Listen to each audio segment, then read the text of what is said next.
उन्होंने कहा रहे नो ये भैंस आज सोएगी, बच्चा देगी। ये वाली सामने जो खड़ी हुई है, ये वाली भैंस ने आज सोना है, बच्चा देना है।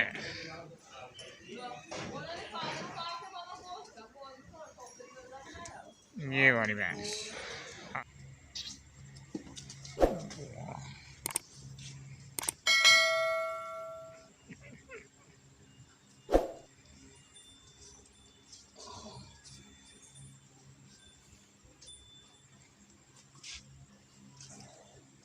मैं खंड लियाई इथों अंदरों जल्दी लिया लियाई उरे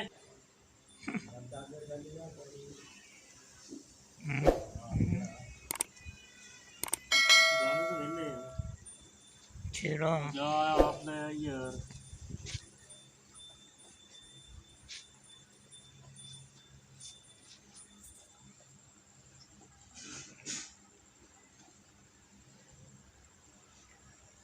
यार खंड लिया इथों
गड़बड़ दे जाती 14 सर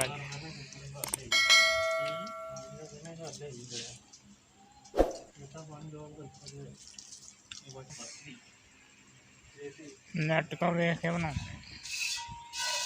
लो भाई बोला चौल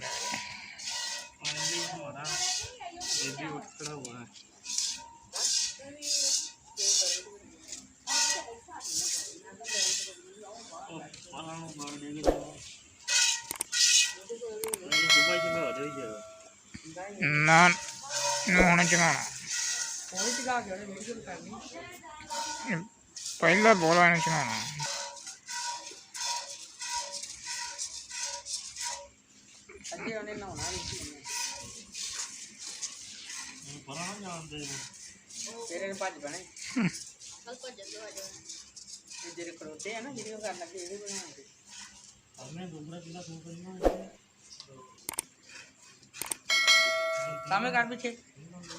उन्होंने कहा रहे नो